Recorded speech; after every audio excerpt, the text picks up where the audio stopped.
കേരളത്തിൽ ഇങ്ങനെയൊക്കെ ശ്രമിക്കുന്നുണ്ട്, ഇതൊക്കെ BJP ഭയങ്കരമായി ശ്രമിക്കുന്നുണ്ട് പെനട്രേറ്റ് ചെയ്യാൻ. അതൊക്കെ വളരെ ചെറിയൊരു നമ്പറിലേ കയറാൻ പറ്റുള്ളൂ. അല്ലാതെ അതിനപ്പുറത്തേക്ക് നല്ല വിദ്യാഭ്യാസവും വിവരവും ബുദ്ധിയും ഇവന്മാരുടെയൊക്കെ ഇപ്പോൾ ഈ രാഷ്ട്രീയ അഭ്യാസങ്ങളൊക്കെ കൃത്യമായി അറിയാവുന്നവരാണ് കേരളത്തിലെ ക്രിസ്ത്യൻ കമ്മ്യൂണിറ്റി. വളരെ കൃത്യമായിട്ട് അറിയാം. പണ്ടൊക്കെ ഞാൻ പറയില്ല, ഒരു കോളേജ് യൂണിയൻ തിരഞ്ഞെടുപ്പ് എന്ന് പറഞ്ഞാൽ പിന്നെ ഈ CITUക്കാരും അങ്ങനെയുള്ള ആളുകളും തൊഴിലാളികളും ഒക്കെ കോളേജിന് ക്യാമ്പസിലേക്ക് കയറുന്നു, അവിടെയെല്ലാം പ്രശ്നങ്ങൾ ഉണ്ടാക്കുന്നു, അവരൊക്കെ ആയിരുന്നു. ഇന്ന് ഒരാളെ കിട്ടും, അവരെല്ലാം വളരെ എഡ്യൂക്കേറ്റഡായി, അവർ നന്നായി ജോലി ചെയ്ത് ജീവിക്കുന്നു. അവരാരും ഈ സമരത്തിന് ഇത്തരത്തിലുള്ള ഏർപ്പാടിനൊന്നും വരികയില്ല. ഇപ്പം വരുന്ന യഥാർത്ഥത്തിൽ ഈ കഞ്ചാവ് അടിച്ചൊക്കെ നടക്കുന്ന വീരന്മാരാണ്, അല്ലെങ്കിൽ ലഹരി മരുന്നിനൊക്കെ അഡിക്റ്റ് ആയിട്ടുള്ള ആളുകൾ. അതിനകത്ത് കൂടുതൽ SFI DYFI ആണ് അവരെ പ്രൊട്ടക്റ്റ് ചെയ്യുന്നത്. കേരള കോൺഗ്രസ് ഞങ്ങളോട് UDF-നോട് ജനാധിപത്യ ചേരിയിൽ ചേർന്ന് നിൽക്കണമെന്ന് തന്നെ എല്ലാ കാലത്തും നമ്മൾ ആഗ്രഹിച്ചിട്ടുള്ളത്. കഴിഞ്ഞ പ്രാവശ്യം ഞാൻ എപ്പോഴും പറയാറുണ്ടല്ലോ, അവർ പോയിട്ടുണ്ടെങ്കിൽ ഇവിടുന്ന് ആരും പറഞ്ഞു വിട്ടതാന്നൊക്കെ പറയുന്നത് തെറ്റായ പ്രചരണമാണ്. അവിടെ ജോസഫും മാണിയും തമ്മിൽ വലിയ വാശിയുണ്ടായി, വലിയ തർക്കങ്ങളുണ്ടായി. അത് പാലാ ബൈ ഇലക്ഷൻ മുതൽ ഉണ്ടായിട്ടുള്ളതാണ്. കോൺഗ്രസ് അതിൽ കക്ഷിയൊന്നുമല്ല, കോൺഗ്രസ് അതിൽ ഒട്ടും കക്ഷിയല്ല.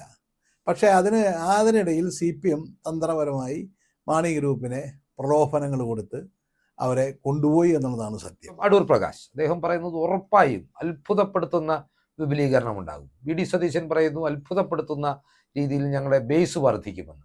പക്ഷെ യാഥാർത്ഥ്യബോധത്തോട് ചേർന്ന് നിൽക്കുന്നതാണോ ഇത്? അതെനിക്കറിയില്ല അതിനെക്കുറിച്ച്. അതൊക്കെ അവരുടെ പൊളിറ്റിക്കൽ സ്റ്റേറ്റ്മെൻറ്റുകളാണ്.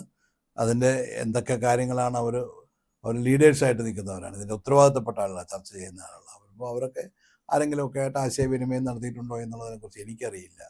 എന്തായാലും അവരുടെയൊക്കെ പ്രതീക്ഷകളായിരിക്കാം അത്. പക്ഷേ നല്ല ധനകാര്യ മാനേജ്മെൻറ്റിൻ്റെ അഭാവമാണ് കേരളത്തെ ഈ പരുവത്തിലാക്കിയത്. പിണറായി വിജയൻ ഒരു ധനകാര്യ വിദഗ്ധനേ അല്ല, അദ്ദേഹം വലിയ അഡ്മിനിസ്ട്രേറ്ററും അല്ല, അദ്ദേഹം വലിയ കർക്കശക്കാരനായ ഒരു പാർട്ടിക്കാരനായിരുന്നു. പാർട്ടിക്കകത്ത് ആളുകളെ എങ്ങനെ നിയന്ത്രിച്ച് നിർത്തണം എന്നുള്ള, പ്രത്യേകിച്ച് CPM പോലുള്ള പാർട്ടിയാണ്, അതിൻ്റെ കുതന്ത്രങ്ങളെല്ലാം അദ്ദേഹത്തിന് അറിയാം. അതിനപ്പുറത്ത് ഒരു സ്റ്റേറ്റ്സ്മാനോ അല്ലെങ്കിൽ ഒരു സ്റ്റേറ്റിനെ എങ്ങനെ മാനേജ് ചെയ്യണമെന്നോ, അവിടുത്തെ ധനകാര്യ മാനേജ്മെൻറ്റ് എങ്ങനെയായിരിക്കണമെന്നോ ഒന്നും ഒരു ധാരണയും ബോധ്യമുള്ള ആളല്ല. പിണറായി വിജയന് സ്വന്തം ശക്തിയിൽ ജയിക്കാൻ കഴിയില്ല എന്നൊരു ബോധ്യത്തിൻ്റെ അടിസ്ഥാനത്തിൽ അദ്ദേഹം BJP-യുമായി ഒളിഞ്ഞും തെളിഞ്ഞും ഉള്ള ഒരു ധാരണയ്ക്കാണ് ശ്രമിക്കുന്നത്. ഞങ്ങളതും മുൻകൂട്ടി കാണുന്നുണ്ട്. മൂന്നാം പിണറായി സർക്കാർ എന്ന് പറഞ്ഞാൽ അതിൽ ഭേദം ഈ ഭൂമി പിളർന്ന് താഴോട്ട് പോയാൽ മതി എന്ന് ഞാൻ ചോദിക്കുന്ന മിക്ക ആളുകളും പറയുന്നത്. ഏറ്റവും അവസാനത്തെ PM ശ്രീ പദ്ധതിയിൽ ഒപ്പുവെച്ചതുപോലും വെറുതെ ഒന്നുമല്ല, അത് BJP-ക്ക് ഒരു സന്ദേശമാണ്. ഞങ്ങളുണ്ടാകും നിങ്ങളുടെ കൂടെ, നാളുകളിൽ നിങ്ങൾ എന്തു പറഞ്ഞാലും ഇപ്പോൾ RSS-നെ അംഗീകരിക്കണോ, ഹെഡ്ഗേവാറിനെയോ അല്ലെങ്കിൽ സവർക്കറെയോ ആരെ അംഗീകരിക്കണമെങ്കിലും ഞങ്ങൾ തയ്യാറാണ്. കേരളം ഒരു പൊതു തെരഞ്ഞെടുപ്പിൻ്റെ പടിവാതിക്കലെത്തി നിൽക്കുമ്പോൾ ആനുകാലിക രാഷ്ട്രീയ സാഹചര്യങ്ങളെ വിലയിരുത്തി ഇന്ന് നമ്മളുമായി സംവാദത്തിനെത്തിയിരിക്കുന്നത് KPCC രാഷ്ട്രീയകാര്യ സമിതി അംഗം കൂടിയായ മുൻ മൂവാറ്റുപുഴ MLA ശ്രീ ജോസഫ് വാഴക്കൻ അവർകളാണ്. ഹാർദവമായി സ്വാഗതം ചെയ്യുന്നു. നമസ്കാരം. കേരളം ഒരു തെരഞ്ഞെടുപ്പ് ചൂടിലേക്ക് കടക്കുകയാണ്. ഈ സാഹചര്യത്തിൽ CPM അല്ലെങ്കിൽ ഇടത് കേന്ദ്രങ്ങളിൽ നിന്ന് ഉയരുന്നത് മൂന്നാം വട്ടവും പിണറായി എന്ന മുദ്രാവാക്യമാണ്. UDF ക്യാമ്പിൽ, കൃത്യമായി പറഞ്ഞാൽ കോൺഗ്രസ് ക്യാമ്പിൽ നിന്ന് ഐക്യമില്ലായ്മയുടെ സന്ദേശങ്ങളും വാർത്തകളും പുറത്തേക്ക് വരുന്നുണ്ട്. തമ്മിൽ തല്ലി ഇത്തവണയും UDF അധികാരം കളയുമോ എന്ന ആശങ്ക അനുഭാവികൾക്കിടയിലും സജീവമാണ്.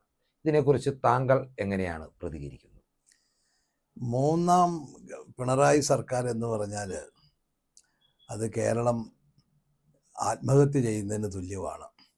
നമ്മുടെ സംസ്ഥാനം, കേരളത്തിലെ കോൺഗ്രസ്സുകാർ മാത്രമല്ല, ജനാധിപത്യ വിശ്വാസികൾ മാത്രമല്ല, കേരളത്തിലെ കമ്മ്യൂണിസ്റ്റുകാരും, നല്ല കമ്മ്യൂണിസ്റ്റുകാർ, അവരെല്ലാവരും ആഗ്രഹിക്കുന്നു തുടർ ഭരണം ഞങ്ങളുടെ പാർട്ടിയെ അതിൻ്റെ എല്ലാ മൂല്യങ്ങളിൽ നിന്നും വ്യതിചലിപ്പിച്ചു, ഞങ്ങളുടെ പാർട്ടിയുടെ അവസാനത്തിലേക്ക് കൊണ്ടുപോകുന്നു, ബംഗാൾ പോലെ കേരളമായി തീരുമോ എന്നൊരു ഭയം കമ്മ്യൂണിസ്റ്റുകാർക്ക്, യഥാർത്ഥത്തിലുള്ള കമ്മ്യൂണിസ്റ്റുകാർക്കുണ്ട്.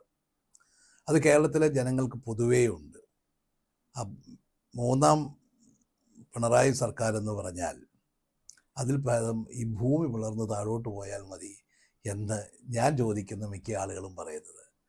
പിന്നെ കോൺഗ്രസ് അല്ലെങ്കിൽ UDF ഐക്യത്തിലാണോ പോകുന്നതെന്ന് ചോദിച്ചാൽ, കോൺഗ്രസ് എപ്പോഴും എല്ലാ കാലഘട്ടത്തിലും തുറന്ന അഭിപ്രായങ്ങൾ പറയുന്ന ഒരു പ്രസ്ഥാനമായി മുന്നണിയും തുറന്ന അഭിപ്രായം പറയുന്നത്, അല്ലാതെ CPM-നെ പോലെ ഇരുമ്പുമറ കെട്ടി രഹസ്യം സൂക്ഷിക്കുന്ന പരിപാടിയൊന്നും ഇവിടെയില്ല.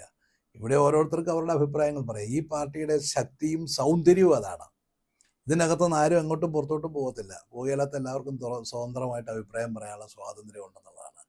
അതുകൊണ്ട് തെരഞ്ഞെടുപ്പിലേക്ക് അടുക്കുമ്പം ഇതൊന്നും ഒരു വിഷയമായിരിക്കില്ല. ഇപ്പം ലീഡേഴ്സ് തമ്മിൽ അഭിപ്രായ വ്യത്യാസം ഉണ്ടെന്നൊക്കെ പുറമേ തോന്നിയാൽ അതൊന്നും ഒരു വിഷയമായിരിക്കില്ല. കാരണം എല്ലാവർക്കും ഒറ്റ ലക്ഷ്യമേ ഉള്ളൂ. കാരണം ഇത്തവണ UDF അധികാരത്തിൽ വന്നിരിക്കണം, കോൺഗ്രസ് അധികാരത്തിൽ വന്നിരിക്കണം. അതിനെതിരെ ഒക്കെയുള്ള പല പല തന്ത്രങ്ങളും മാർക്സിസ്റ്റ് നടത്തുന്നുണ്ട്. ഇപ്പോൾ പിണറായി വിജയന് സ്വന്തം ശക്തിയിൽ ജയിക്കാൻ കഴിയില്ല എന്നൊരു ബോധ്യത്തിൻ്റെ അടിസ്ഥാനത്തിൽ അദ്ദേഹം BJPയുമായി ഒളിഞ്ഞും തെളിഞ്ഞും ഉള്ള ഒരു ധാരണയ്ക്കാണ് ശ്രമിക്കുന്നത്. ഞങ്ങളതും മുൻകൂട്ടി കാണുന്നുണ്ട്. കാരണം സാധാരണ പറയുന്ന പോലെ അല്ല, അത് കൃത്യമായി അതിനുള്ള ചില നീക്കങ്ങൾ നടക്കുന്നത് വളരെ കൃത്യമായി. ഇപ്പോൾ ഏറ്റവും അവസാനത്തെ PM ശ്രീ പദ്ധതിയിൽ ഒപ്പുവെച്ചതുപോലും വെറുതെ ഒന്നുമല്ല. അത് BJPക്ക് ഒരു സന്ദേശമാണ്. ഞങ്ങളുണ്ടാകും നിങ്ങളുടെ കൂടെ. നാളുകളിൽ നിങ്ങൾ എന്തു പറഞ്ഞാലും ഇപ്പോൾ RSSനെ അംഗീകരിക്കണമോ, പിന്നെ ഹെഡ്ഗേവാറിനെയോ അല്ലെങ്കിൽ സവർക്കറെയോ ആരെ അംഗീകരിക്കണമെങ്കിലും ഞങ്ങൾ തയ്യാറാണ്. നിങ്ങൾ പാർട്ടി പദ്ധതി വേണേൽ മാറ്റിക്കോ, ഇതൊന്നും ഞങ്ങളെ ബാധിക്കുന്ന, ഞങ്ങൾക്കതിലൊന്നും ഒരു പ്രതിഷേധവും ഇല്ല എന്നുള്ള ഒരു സിഗ്നൽ CPMന് അതിലെതിരില്ല എന്നുള്ളൊരു സിഗ്നൽ കൊടുത്തതാണ്. പിന്നെ അതിനകത്തുനിന്ന് എനിക്ക് തോന്നി CPIയും CPMും കൂടെ ഇപ്പോൾ ഒത്തുകളിയാണ് ഇപ്പോൾ നടത്തിയതെന്നും എനിക്ക് സംശയമുണ്ട് ഈ കാര്യത്തിൽ. അങ്ങനെയൊക്കെ പറയുമ്പോൾ ഒരു പ്രശ്നം, ജനങ്ങളും താങ്കൾ പറഞ്ഞതുപോലെ മൂന്നാം പിണറായി വിജയൻ സർക്കാർ കേരളത്തിന്റെ നാശത്തിനാകുന്നു വിശ്വസിക്കുന്ന ഒരു വലിയ വിഭാഗം ജനങ്ങളുണ്ട്. എന്നിരുന്നാൽ പോലും കോൺഗ്രസ് ഒരു ക്രെഡിബിൾ ഒപ്പോണന്റ് അല്ലെങ്കിൽ ഒരു ക്രെഡിബിൾ ഓൾട്ടർനേറ്റീവ് അല്ല എന്ന് തോന്നിക്കുന്ന സംഭവ വികാസങ്ങൾ ഏറ്റവും ഒടുവിൽ പുറത്തു വന്ന മാധ്യമ റിപ്പോർട്ടുകൾ ശരിയാണെങ്കിൽ AICC ഡൽഹിയിൽ യോഗം വിളിച്ചു ചേർത്തത് പ്രതിപക്ഷ നേതാവ് പാർട്ടിയുമായി നിസ്സഹകരണം പ്രഖ്യാപിച്ചു എന്ന വാർത്തയുടെ അടിസ്ഥാനത്തിലാണ്. ഇത്തരം വാർത്തകൾ പുറത്തോട്ട് വരുമ്പോൾ ഇതിനെ പ്രതിരോധിക്കുവാൻ അല്ലെങ്കിൽ ഇതിന് മറുപടി പറയുവാൻ നേതൃനിരയിലുള്ളവർ തയ്യാറാകുന്നില്ല എന്നതാണ് യാഥാർത്ഥ്യം. അല്ല, ഇലക്ഷന് മുമ്പ് പ്രത്യേകിച്ച് പഞ്ചായത്ത് ഇലക്ഷൻ വരിക, അതിന് തൊട്ട് പുറകെ അസംബ്ലി ഇലക്ഷൻ വരികയാണ്. അപ്പോൾ ഇലക്ഷന് വേണ്ടിയിട്ടുള്ള തയ്യാറെടുപ്പിന് എല്ലാ കാലഘട്ടത്തിലും ഹൈക്കമാൻഡ് ഇടപെടാറുള്ളതാണ്. അപ്പോൾ കേരളത്തിലെ പ്രമുഖരായ നേതാക്കന്മാരെ എല്ലാം വിളിച്ചു വരുത്തി അവരുടെ കാര്യങ്ങൾ, അഭിപ്രായങ്ങൾ രാഹുൽ ഗാന്ധി ഒറ്റയ്ക്ക് കേട്ടതിന് ശേഷം ഒരു സംവിധാനം ഏർപ്പെടുത്തി എന്നുള്ളത് മാത്രമേ ഉള്ളൂ. കാരണം എല്ലാവർക്കും കോൺഫിഡൻസ് കിട്ടത്തക്ക രീതിയിൽ, എല്ലാവർക്കും ഇതിൽ പങ്കാളിത്തം ഉണ്ടാകത്തക്ക രീതിയിലുള്ള ഒരു സംവിധാനം, അതാണ് ഇപ്പോഴത്തെ ഈ കോർ കമ്മിറ്റി എന്ന് പറയുന്നത്. അത് സർവ്വസാധാരണം, അത് എല്ലാ കാലഘട്ടത്തിലും കോൺഗ്രസിൻ്റെ രീതി അതാണ്. കോൺഗ്രസ് ഇലക്ഷന് മുമ്പ് ഈ ഒരു രീതി എപ്പോഴും സ്വീകരിക്കാറുള്ളതാണ്. കഴിഞ്ഞ പ്രാവശ്യവും സ്വീകരിച്ചതാണ്. അന്ന് ഉമ്മൻചാണ്ടി ചെയർമാനായിട്ടുള്ള കമ്മിറ്റി വന്നതാണ്. അപ്പോൾ ഇത്തവണ ദീപാദാസ് മുൻഷിയാണെന്നേ ഉള്ളൂ. അതൊരു സംവിധാനമാണ്. കാരണം ഹൈക്കമാൻഡിൻ്റെ അകത്ത് കോൺഗ്രസ്സിലെ പ്രധാനപ്പെട്ട സ്റ്റേക്ക് ഹോൾഡേഴ്സായിട്ടുള്ള അല്ലെങ്കിൽ ഏറ്റവും പ്രമുഖരായിട്ടുള്ള ലീഡേഴ്സിനെ എല്ലാവരെയും ചേർത്ത് നിർത്തിക്കൊണ്ട് അവരെ ഒന്നിച്ച് തീരുമാനങ്ങൾ എടുത്തു പോകാനുള്ള ഒരു സംവിധാനം ഉണ്ടാക്കിയെന്ന് മാത്രമേ ഉള്ളൂ. അവിടെയും സംശയം അവശേഷിക്കുന്നത് AICC സംഘടനാകാര്യ ചുമതലയുള്ള ജനറൽ സെക്രട്ടറി JC വേണുഗോപാൽ കേരളത്തിൽ സജീവമാകുന്നല്ലോ എന്ന് മാധ്യമങ്ങൾ ചോദിച്ചപ്പോൾ പ്രതിപക്ഷ നേതാവ് പറഞ്ഞത് ഇന്ന് റെഡ് അലേർട്ട് ആണെന്നാണ്. അങ്ങനെ അതായത് ഒരു ഇഷ്ടക്കേട് പലപ്പോഴും പ്രകടമാക്കുന്നുണ്ട് അദ്ദേഹം. അതൊരു സറ്റയർക്കായിട്ട് സംസാരിച്ചതല്ലേ, അതിങ്ങനെ പറഞ്ഞപ്പോഴത്തേക്കും, കാരണം അതൊരു വിവാദ വിഷയമാക്കുന്നു എന്ന് തോന്നിയപ്പം പറഞ്ഞു ഇല്ലല്ലേ നല്ല മഴ വരുന്നുണ്ട് എന്ന് പറഞ്ഞ് അദ്ദേഹം അതിനകത്തുനിന്ന് ഒഴിഞ്ഞു മാറിയ ഒരു രസകരമായ ഒരു തമാശ പറഞ്ഞങ്ങ് ഒഴിഞ്ഞെന്നേ ഉള്ളൂ. അതുപോലെ തന്നെ KC വേണുഗോപാലും പരസ്യമായിട്ട് പറഞ്ഞത് ഞാൻ കേരളത്തിൽ സജീവമാകാൻ, ഞാൻ കേരളത്തിൽ നിന്നുള്ള ആളാണ്, കാരണം ജയിക്കുക എന്നുള്ളത് ഞങ്ങളുടെ ലക്ഷ്യമാണ്. പക്ഷേ ഏതെങ്കിലും ഒരു കസേര കണ്ടുകൊണ്ടല്ല ഞാൻ സജീവമാകുന്നത്, പാർട്ടിയെ ജയിപ്പിക്കാൻ വേണ്ടിയാണ്. അപ്പോൾ അതൊക്കെ വളരെ ക്ലിയറായിട്ടൊക്കെ അവരൊക്കെ അവരുടെ നിലപാടുകളും കാര്യങ്ങളൊക്കെ വിശദീകരിച്ചു കഴിഞ്ഞതാണ്. ഇതിനൊപ്പം രമേശ് ചെന്നിത്തല സമൂഹ മാധ്യമങ്ങളിൽ അഭിമുഖങ്ങൾ കൊടുക്കുമ്പോൾ പലപ്പോഴും മുഖ്യമന്ത്രി സ്ഥാനാർത്ഥിയെ ഹൈക്കമാൻഡ് തീരുമാനിക്കട്ടെ, പക്ഷെ ഞാൻ ആഗ്രഹിക്കുന്നുണ്ട് എന്ന അദ്ദേഹത്തിൻ്റെ ഭാഗത്തു നിന്നും തുറന്നു പറച്ചിലുകൾ ഉണ്ടാകും. അപ്പോൾ ഒന്നിലധികം ആളുകളാണ് മുഖ്യമന്ത്രി സ്ഥാനാർത്ഥി ആയി സ്വയം പ്രൊജക്റ്റ് ചെയ്യുന്നത്. അതിൽ ജനങ്ങൾക്കൊരു ആശയക്കുഴപ്പം ഉണ്ടാകാനുള്ള സാധ്യത. ഞാൻ ചോദിക്കട്ടെ, ഇന്ത്യയിലെ എല്ലാ സംസ്ഥാനത്തും അങ്ങനെയല്ലേ? അതിലെന്താ അത്ഭുതം ഇരിക്കുന്നത്? ഇപ്പോൾ പ്രധാനപ്പെട്ട ടോപ്പിലുള്ള ലീഡേഴ്സൊക്കെ പ്രധാന സ്ഥാനങ്ങൾ അവർ ലക്ഷ്യമിടുന്നെങ്കിൽ അത് നല്ലതാണ്. കാരണം അതനുസരിച്ചുള്ള വർക്ക് അവരുടെ ഭാഗത്തുനിന്നുണ്ടാകും. അതിലൊക്കെ അതിലൊന്നും തെറ്റില്ല. കാരണം മോഹങ്ങളില്ലാതെ, സ്വപ്നങ്ങളില്ലാതെ ആരെങ്കിലും രാഷ്ട്രീയത്തിലോ എവിടെയെങ്കിലും നിൽക്കുന്നത്, രാഷ്ട്രീയം പോട്ടെ എവിടെയെങ്കിലും, എല്ലാവർക്കും അവരുടേതായ ലക്ഷ്യങ്ങൾ കാണും. അപ്പോൾ ലക്ഷ്യത്തിന് വേണ്ടി അവർ പ്രവർത്തിക്കും. പക്ഷേ അന്തിമമായി ഇതൊക്കെ തീരുമാനമെടുക്കുന്ന പാർട്ടി ഹൈക്കമാൻഡ് ലാസ്റ്റ് എല്ലാം വിലയിരുത്തിയതിന് ശേഷം ഒരു തീരുമാനമെടുക്കും. അതിൻ്റെ അകത്ത് അതിൻ്റെ പേരിൽ പരസ്പരം ആരും വാരാനോ പിടിക്കാനോ ഒന്നും പോവില്ല. ഇപ്പം ഇപ്പം കേരളത്തിൽ, ഇപ്പം പിന്നെ നമ്മുടെ കർണാടകത്തിലെ ഇലക്ഷന് മുമ്പ് ഏറ്റവും ഫ്രണ്ടിൽ നിന്നിരുന്ന ആളാണ് DK ശിവകുമാർ. പക്ഷേ അവിടെ ഒരു വലിയ ജനകീയനായിട്ടുള്ള നേതാവാണ് സിദ്ധരാമയ്യ. വേറെയും ഒരുപാട് നേതാക്കന്മാരുണ്ട്. പക്ഷെ അപ്പം അവരെല്ലാവരും കൂടെ അവസാന നിമിഷം ഒരു തീരുമാനമെടുത്തു. ഒരു കുഴപ്പമില്ലാതെ ഗവൺമെൻറ് മുന്നോട്ട് പോവുകയല്ലേ. അപ്പം ആദ്യം ആരാ, ഇപ്പം ശിവകുമാറാണോ, സിദ്ധരാമയ്യയാണോ, അതോ ഇനി ഡൽഹിയിൽ നിന്ന് പിന്നെ മല്ലികാർജ്ജുന ഖാർഗെ തന്നെ വരുമോ എന്നൊക്കെ പറഞ്ഞുകൊണ്ടുള്ള വലിയ പിന്നെ സംഭാഷണങ്ങളൊക്കെ നടന്നതാണ്. പക്ഷെ വളരെ ക്ലിയർ ആയിട്ട് വളരെ എളുപ്പത്തിൽ അത് തീർന്നല്ലോ. അതൊന്നും ഒരു എല്ലാ പാർട്ടിയിലും ഉണ്ടല്ലോ. കാരണം ഇതൊന്നും അങ്ങനെ ഒരു ഇത് ജനങ്ങൾ അല്ല, മനുഷ്യൻ നിയന്ത്രിക്കുന്നതാണല്ലോ, അല്ലാതെ പക്ഷെ യന്ത്രങ്ങൾ. മറുവശത്തുള്ള പ്രശ്നം, പിണറായി വിജയൻ എന്ന ഒരൊറ്റ നേതാവിനെ പ്രൊജക്ട് ചെയ്താണ് അവർ പോകുന്നത്. വേറെ ആരും ഇല്ല. വേറെ രണ്ടാമതൊരാളുടെ പേര് നിങ്ങൾക്ക് പറയാമോ? ഇപ്പം ഇത്രയും മന്ത്രിമാരുണ്ട്. ഈ മന്ത്രിമാരിൽ ആരുടെ പേരാ മനുഷ്യൻ്റെ മനസ്സിലുള്ളൊരു മന്ത്രിയുടെ പേര് പറയാം? പിന്നെയും ഉള്ളതാ ശിവൻകുട്ടിയുടെ പേരാ ആളുകൾ. കാരണം എപ്പോഴും എന്തെങ്കിലുമൊക്കെ പറഞ്ഞുകൊണ്ടിരിക്കുന്നതുകൊണ്ട്. വേറെ ആരുടെ ഉള്ളത്? ഏതെങ്കിലും ഒരു മന്ത്രിയെ കേരളത്തിലെ ജനങ്ങൾ ഒരു മുഖ്യമന്ത്രി സ്ഥാനത്തേക്ക് കാണുന്നുണ്ടോ? കോൺഗ്രസിനകത്ത് 4-5 നേതാക്കന്മാരെയെങ്കിലും ജനങ്ങൾ കാണുന്നുണ്ട് മുഖ്യമന്ത്രിയാകാൻ സാധ്യതയുള്ളതെന്ന്. CPM-നകത്ത് അതേ ഉള്ളൂ. ഇപ്പോഴും ഈ പ്രായത്തിലും ഈ പിണറായി വിജയൻ അല്ലാതെ വേറൊരു ഓപ്ഷൻ അവർക്കില്ല എന്ന് പറയുന്ന ആ പാർട്ടിയുടെ ഏറ്റവും വലിയ പരാജയമാണ്. അതുപോലെ തന്നെ ആ പാർട്ടിയുടെ ഏറ്റവും വലിയ ദൗർബല്യവും ഏറ്റവും വലിയ പിന്നെ ബുദ്ധിമുട്ടും സൃഷ്ടിക്കാൻ പോകുന്നത് അത് തന്നെയാണ്.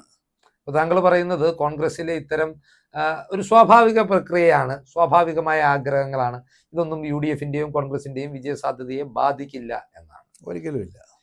തെരഞ്ഞെടുപ്പ് സാധ്യതകളിൽ പാർട്ടിയുടെ ഐക്യത്തെക്കുറിച്ച് പറയുമ്പോഴും മറ്റൊരു പ്രശ്നമുള്ളത് സമുദായ സംഘടനകളുടെ നിലപാടാണ്.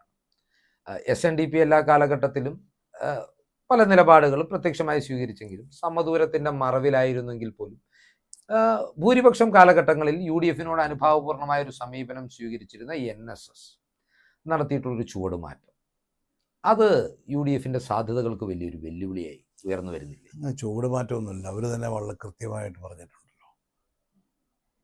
വളരെ കൃത്യമായിട്ട് അവർ തന്നെ പറഞ്ഞിട്ടുണ്ട്.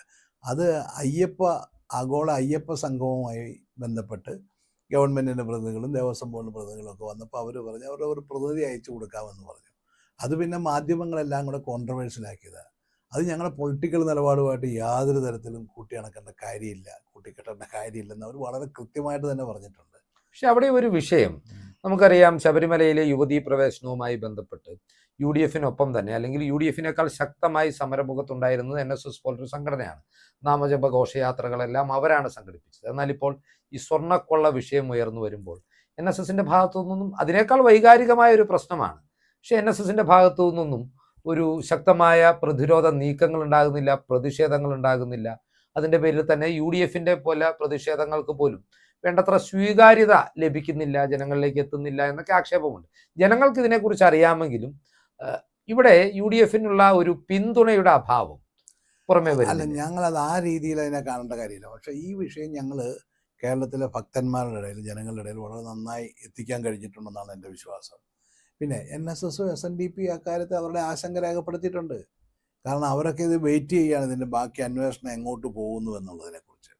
കാരണം ഇത് ഹൈക്കോടതിയുടെ നേരിട്ടുള്ള മേൽനോട്ടത്തിലായി കാര്യങ്ങൾ നടക്കുന്നത്, അതല്ലാതെ ഇവിടുത്തെ ഗവൺമെൻറ്റിൻ്റെ ഏജൻസി ഒന്നും അല്ലല്ലോ.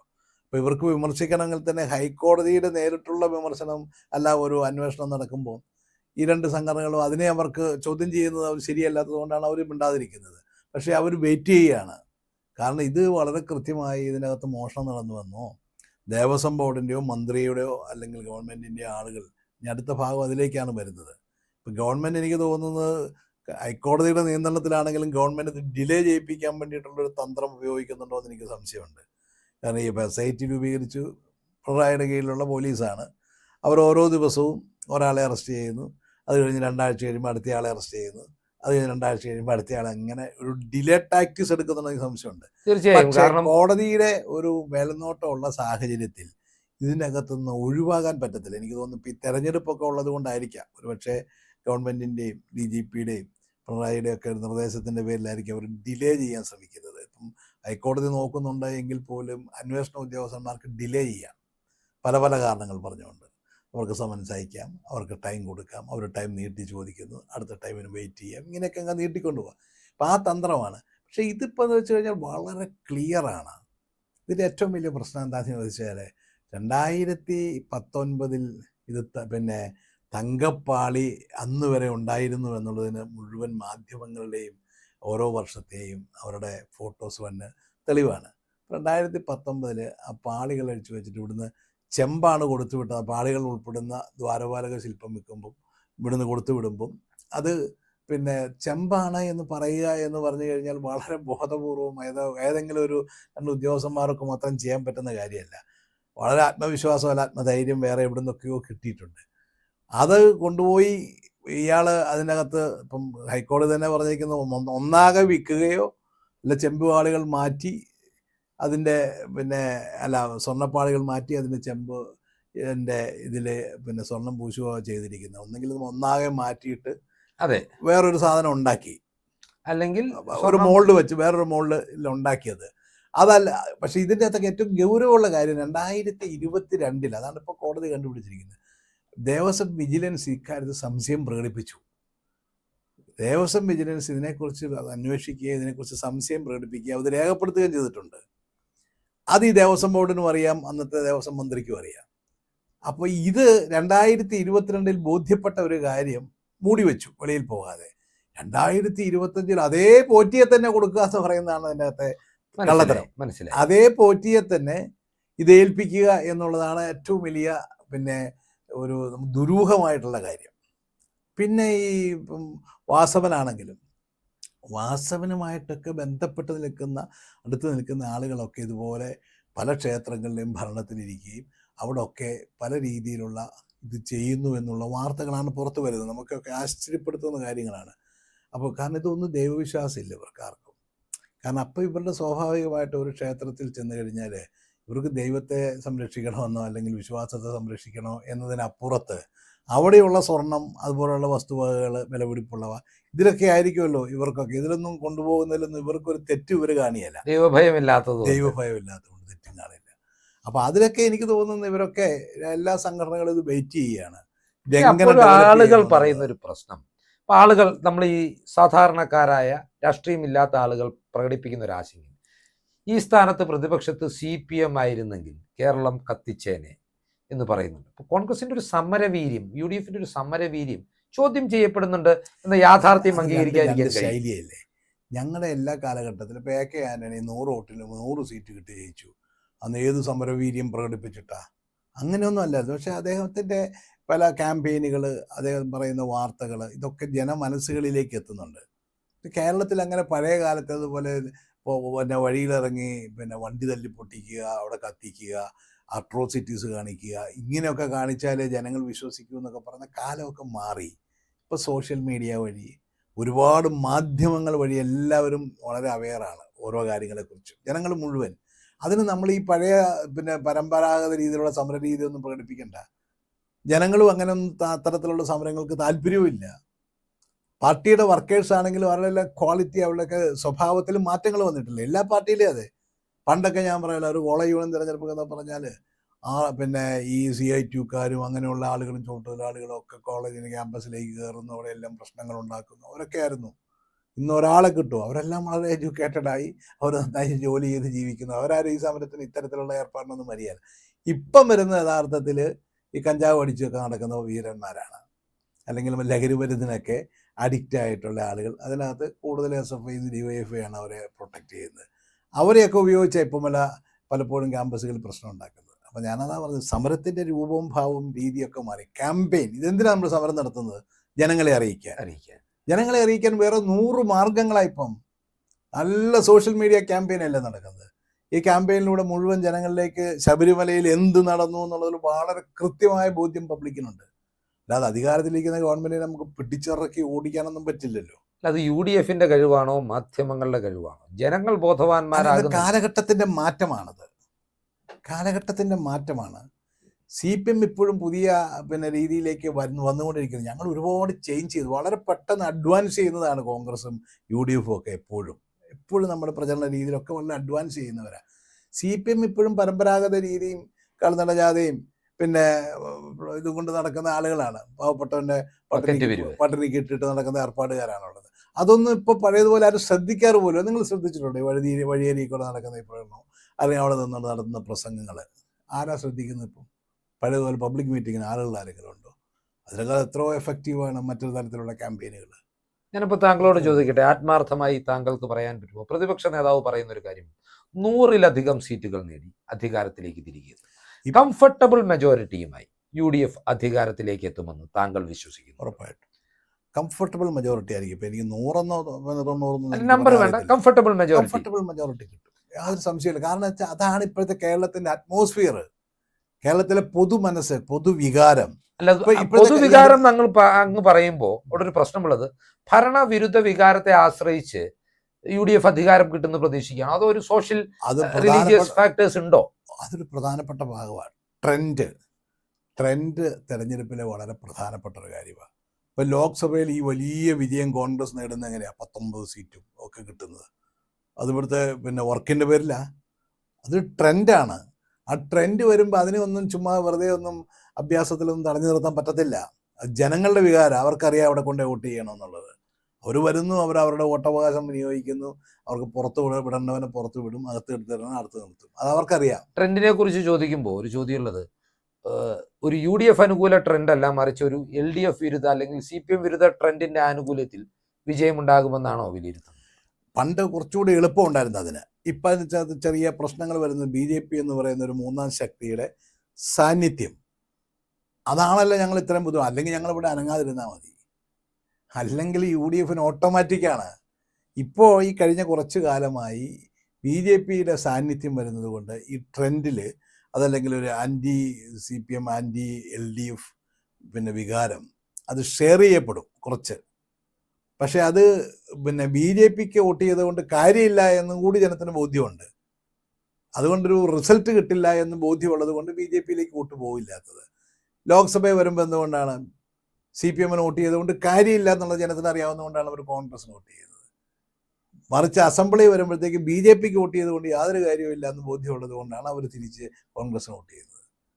അതാണ് ഞാൻ പറഞ്ഞത്, അത് ആ ട്രെൻഡിന് ആ ഒരു സൗകര്യമുണ്ട്. ഇടയ്ക്ക് നിന്നുകൊണ്ട് ചെറിയ തലവേദനകളും പ്രശ്നങ്ങളൊക്കെ മറ്റവർ ഉണ്ടാക്കുന്നുണ്ട് എങ്കിലും ജനങ്ങൾ ആത്യന്തികമായ ലക്ഷ്യം CPMനെ പുറത്താക്കുക എന്നുള്ളതാണ്.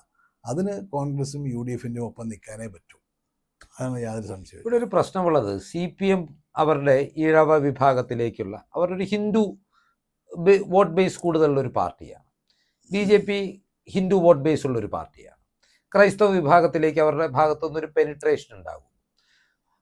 അപ്പോൾ കോൺഗ്രസ് അമിതമായി മുസ്ലിം ന്യൂനപക്ഷ വിഭാഗങ്ങളുടെ പിന്തുണയിൽ ആശ്രയിച്ചാണ് വിജയപ്രതീക്ഷ അർപ്പിക്കുന്നത് എന്നൊരു പ്രചരണം പല കേന്ദ്രങ്ങളിൽ നിന്നുണ്ടാകുന്നുണ്ട്. പ്രത്യേകിച്ച് ഈ കേരള കോൺഗ്രസിന്റെ ഭാഗത്ത് നിന്നൊക്കെ ഉണ്ടാകുന്ന ഒരു പ്രചരണം എന്ന് പറയുന്നത്, കോൺഗ്രസ് എപ്പോഴും ലീഗിന് കീഴ്പ്പെട്ട് നിൽക്കുന്ന ഒരു സംവിധാനമാണ്, അല്ലെങ്കിൽ മുസ്ലിം ഡോമിനൻസ് കൂടുതൽ UDFിലുണ്ട് എന്നൊരു പ്രചരണം കഴിഞ്ഞ വട്ടം മുതലേ ഉണ്ട്. കോൺഗ്രസിന് അങ്ങനല്ല, കോൺഗ്രസ്സിൽ എല്ലാവരും ഉണ്ട്. ഈ കേരള കോൺഗ്രസും മറ്റുള്ള പാർട്ടികളും ഒക്കെ ഈ മുന്നണിയിൽ നിൽക്കുമ്പോഴും കോൺഗ്രസിൻ്റെ ദൗത്യം തന്നെ. ഇപ്പം ലീഗ് ഉള്ളപ്പോഴും കേരള കോൺഗ്രസ് ഉള്ളപ്പോഴും ഒക്കെ അവർക്ക് കൊടുക്കുന്ന സീറ്റുകൾ പ്രത്യേകമായ ഓരോ കമ്മ്യൂണിറ്റിക്കായിരിക്കും അവർ നിർത്തുന്നത്. പക്ഷെ കോൺഗ്രസ് എപ്പോഴും ചെയ്യുന്നത് ബാക്കി കുറവുള്ളത് മുഴുവൻ ബാലൻസ് ചെയ്യുന്നത് കോൺഗ്രസ്സാണ്. ഇവിടെ നായർ എണ്ണത്തിൽ കുറവുണ്ടെങ്കിൽ, ഈഴവ സ്ഥാനാർത്ഥികൾ കുറവുണ്ടെങ്കിൽ, എന്നിട്ട് വിശ്വകർമ്മരുടെ കുറവുണ്ടെങ്കിൽ, ദളിത് വിഭാഗങ്ങളുടെ സീറ്റുകൾ തുടങ്ങിയിട്ടുള്ള എല്ലാ തരത്തിലുള്ള കുറവുകളും ഞങ്ങളാ കോൺഗ്രസ്സാണ് നികത്തുന്നത്. കോൺഗ്രസ്സാണ് ഇത് ബാലൻസ് ചെയ്യുന്ന പാർട്ടി. അപ്പം അതുകൊണ്ട് ലീഗ് പറയുന്നതാണ് കോൺഗ്രസ് കേൾക്കുന്നതെന്നൊന്നും പറയുന്നതിന് അർത്ഥമൊന്നുമില്ല. കേരള കോൺഗ്രസ് എന്ന കാലത്ത് കേരള കോൺഗ്രസ് പറയുന്നത് കേൾക്കുന്നതെന്നും അർത്ഥമൊന്നുമില്ല. ഞങ്ങളെല്ലാവരെയും ബാലൻസ് ചെയ്യും, എല്ലാവരെയും പോലെ. ഇപ്പം മുസ്ലിംസ് വലിയ നമ്പറാണ് കോൺഗ്രസ്സിലുള്ളത്, വലിയ നമ്പറാണ് കേരള കോൺഗ്രസ്സിലുള്ളത്, ചെറിയ നമ്പറൊന്നുമില്ല, വലിയ നമ്പറുണ്ട്. ക്രിസ്ത്യൻസ് ബഹുഭൂരിപക്ഷം കോൺഗ്രസിനോടൊപ്പമാണ് കുടിയേറ്റ മേഖലയിലും സർവ്വ മേഖലകളിലും. കേരള കോൺഗ്രസ് എന്നൊക്കെ പറഞ്ഞ ചെറിയൊരു സർക്കിളിൽ 2-3 താലൂക്കുകളിലേ ഉള്ളൂ. ബാക്കിയുള്ളതൊക്കെ കോൺഗ്രസിനോടൊപ്പമാണ്. കാരണം അവർക്കറിയാം ദേശീയ തലത്തിൽ ഇപ്പോൾ ഓരോ ദിവസവും ഛത്തീസ്ഗഡിലാണെങ്കിലും ഒറീസയിലാണെങ്കിലും UPയിലാണെങ്കിലും ക്രിസ്ത്യൻ വിശ്വാസികൾ, ക്രിസ്ത്യൻ സിസ്റ്റേഴ്സ്, അച്ഛന്മാർ ഓടിച്ചിട്ടടിച്ചുകൊണ്ടിരിക്കുക. വെളിയിലിറങ്ങാൻ പറ്റാത്ത അവസ്ഥയാണ്. ക്രിസ്മസിനൊന്നും പ്രാർത്ഥിക്കാൻ പറ്റാത്ത അവസ്ഥയാണ്. പക്ഷേ ഈ അവസ്ഥയൊക്കെ അവർ കണ്ടുകൊണ്ടിരിക്കുകയല്ലേ. ഇത് അവിടെയൊക്കെ ഒറ്റ രക്ഷകനേ ഉള്ളൂ, കോൺഗ്രസ്.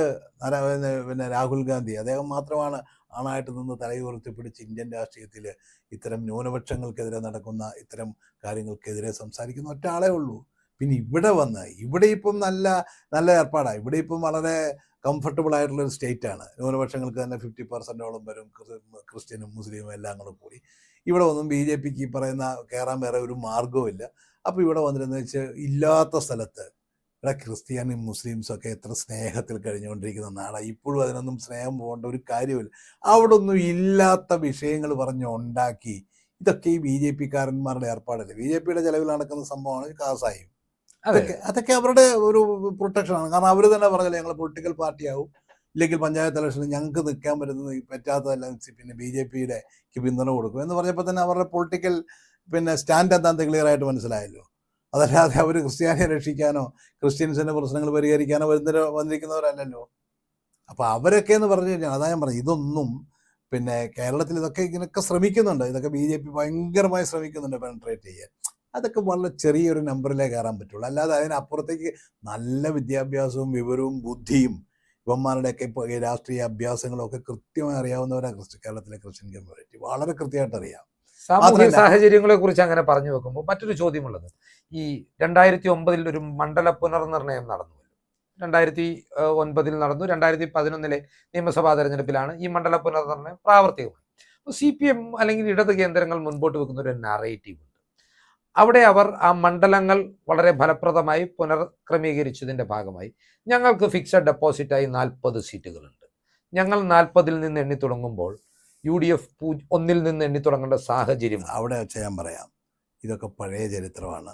കഴിഞ്ഞ 10-20 വർഷം കൊണ്ട് കേരളത്തിൻ്റെ രാഷ്ട്രീയ ഭൂമികയിൽ വലിയ ചേഞ്ച് വന്നിട്ടുണ്ട്. അങ്ങനെ പരമ്പരാഗത സീറ്റുകളില്ല, പരമ്പരാഗത വോട്ടർമാരില്ല. സീറ്റുകൾ കുറേയൊക്കെ ഉണ്ട്, പക്ഷെ പരമ്പരാഗത വോട്ടർമാരില്ല.